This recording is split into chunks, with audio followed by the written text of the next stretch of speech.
Panahon na nga pala ngayon ng balatan kaya naman ay hindi lang ako ang laging abala sa hibasanan, kundi kami lahat na mag-anak. Kaya naman for today's video ay ang sadya nga namin sa hibasanan ay manguha ng balatan. Pero dahil nga sa mga nakaraang bagyo ay akaunti na ang nakukuha namin ngayon, kaya naman nanguha na lang kami ng pang-ulam para hindi naman lugi sa gasolina.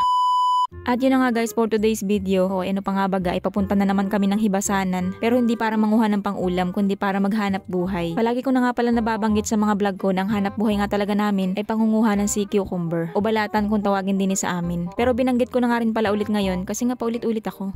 Hindi meron kasing iba na hindi pa nakakapanood ng iba kong video. Kaya kada video ay binabanggit ko. At marami kasing nagtatanong sa akin ano daw bang ginagawa namin sa balatan, bakit daw kami nangunguha ng ganun. Tanghali na nga pala kaya naman yung bangka nga ay nasa labas na. O buti pa yung bangka maaga gumising. Maaga nga pala ni Papang inilalabas ang bangka sa ilog kasi kapag humibas na ay hindi na yan makakalabas ng ilog. Pero minsan nga ay sumasabay na rin kami sa paglabas ng bangka para diretsyo na. Pero minsan naman ay nagpapaiwan pa kami sa bahay kasi minsan hindi pa luto yung pagkain na babaunin namin at hihintayin na lang niya kami din sa may labas. Nga pala kapag kami ay nangunguha ng sea cucumber, madalas nga ay dumadayo pa kami sa ibang bayan, sa Pitogo o di kaya minsan ay sa General Luna. Kung saan may hibasanan at may nakukuha kaming balatan ay dun kami. Napakaganda nga pala ngayon ng panahon at kalmang-kalma. Wala lang, share ko lang. At ang ruta nga pala namin ngayon ay, ayun, hulaan nyo kung saan ito. At kapag nahulaan nyo, ay di nahulaan nyo. Nga pala excited si Johan at si Yasi at bumaba nga agad. Palagi nga pala namin kasama yan kapag kami naghahanap buhay sa dagat. Ganyan din kami nung kami mga bata pa at lagi rin kami kasama nila mama. Kaya naman inasanay na nga kami sa dagat. Kami kasing lahat ay tulong-tulong sa paghahanap buhay at wala nga may iwan sa bahay para magbantay sa kanila. Kaya sinasama na lang namin. Tatawa nga pala ako din ni kay Yasi at hindi nga siya magkaintindihan sa pagtaas ng kanyang damit at mababasa nga. Nga pala kung iniisip nyo ng mga bata pa nga kami imbis na mag-aral kami, bakit isinasama kami sa dagat para maghanap buhay? Sumasama lang naman po kami noon at saka ngayon si Johan kapag walang pasok. At yun na nga rin ang nakalakihan namin na tulong-tulong kami sa paghahanap buhay. Nga pala sa mga nagtatanong kung ano daw ba natapos ko, senior high lang po. At kung tatanungin nyo naman sa edad kong ito ay bakit naabutan pa ako ng K-12, ay pakialam nyo baga.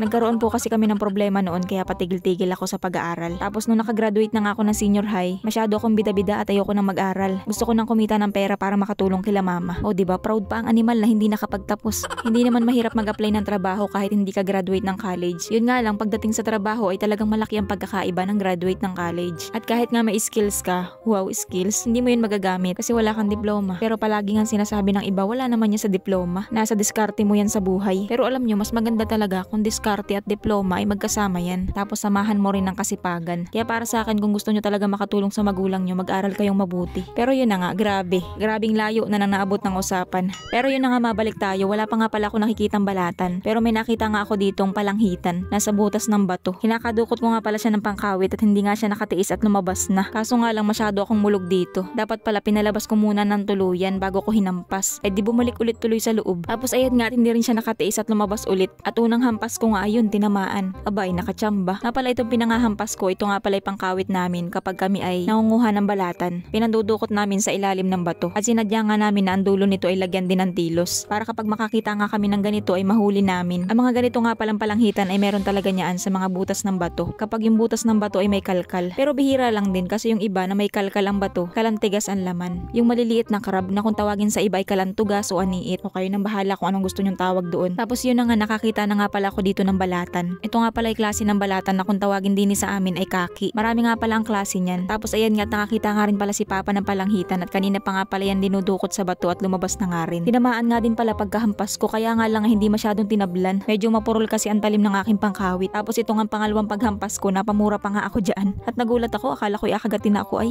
Buti na lang at mababaw lang ang tubig. Hindi ako mahirapang maghabol sa kanya. Uy, sana all hinahabol. Buti na nga lang din at maliliit lang ang bato dito. At walang mga butas-butas, hindi siya makakatakas. Yun nga lang, kanina pa akong hampas ng hampas ay hindi inatablan. Nga pala itong balanghitan na iba ito kumpara doon sa mga nakukuha sa ilog. Ito ay hindi masyadong matinik. Hindi nga tulad ng mga nakukuha sa ilog na sobrang daming tinik. Halos wala ka nang makain. Talbosasa naman ang tawag namin doon. Tapos meron din kami nung tinatawag na sili-sili na parang karne naman ang lasa ng laman. At yung ganito nga pala, kadalasan talaga yan ay nasa batuhan. Tapos ayun nga, hindi na si Papa nakatiis at lumapit na sa akin at sinirok na. O ay talaga namang may sirok naman pala. Pinahirapan pa talaga ako ay.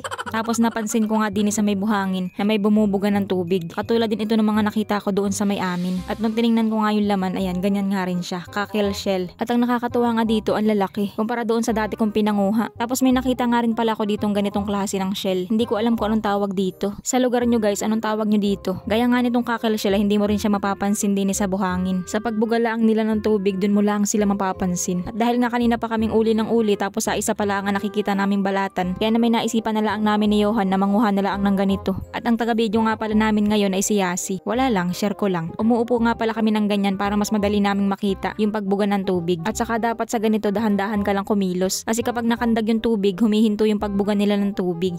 Tubig. Parang nilalamon ko na yung mga salita ko ay.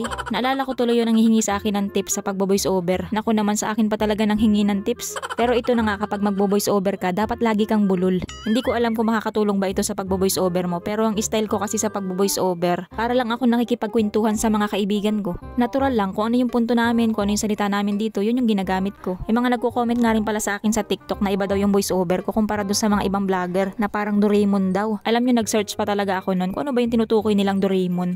At ang lumabas nga sa sinearch ko ay TikTok accent. Yung bagang ganito. Pumunta nga ako ng hibasanan para manguha nga ng kinason. Kaso wala nga ako nakuha kaya umuwi na lang ako. Hindi ko alam kung bakit naiirita yung iba dun. Cute naman pakinggan. Sa boses ko lang talaga hindi pwede, parang tanga.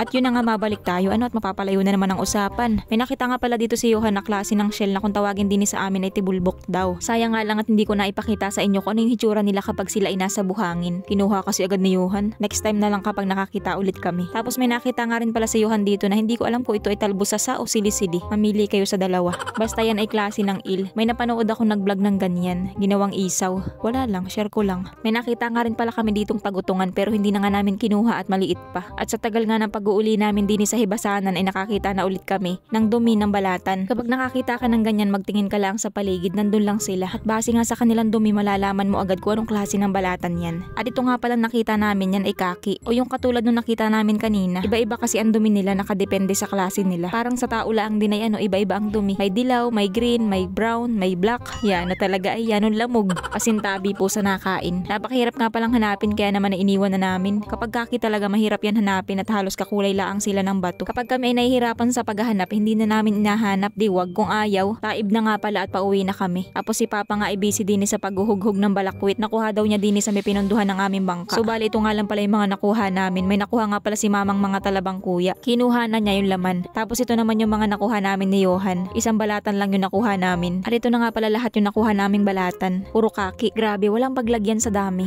O diba, pang asar, lugi pa sa gasolina. Ganda rin nga pala talaga kapag ang hanap buhay ay sa dagat. Hindi laging meron. Minsan wala. Pero okay lang yan, ang importante ay mahalaga. Bago nga pala kami umuwi ay mga hapin daw muna si Mama at si Johan. May dala silang hipon na pamain. Sabi ko nga ilutuin na lang yan para siguradong may ulam. Kaso ay ayaw at ang target nga daw nila ay sigapo. Sa bagay, kapag sinibad ka nga naman ng good size na sigapo ay 500 pesos din ang isa. Kung suswertehin na makahuli. Kontrabida ay ano. Pero bagay ganari lang ang mga sibad ay yanong cute. Habang si Johan nga at si Mama ay abala sa pangahapin, si Papa naman ay abala sa pagluluto na rin mga balakwit na nakuha niya. Asabawan daw niya aloyahan. Kaso nga lang ito ay kakakuha laang ay di may buhangin pa. Pero okay nga lang daw yun, kasama yun sa recipe. So yun na nga guys, kain po tayo. Ito nga lang pala ang ulam namin ngayon. At yung nahuli nga namin palang hitan ay sa bahay na namin alutuin at agataan. So bali sa paghigop ng sabaw nito ay dapat ay tansyado lang at baka mahigop yung latak.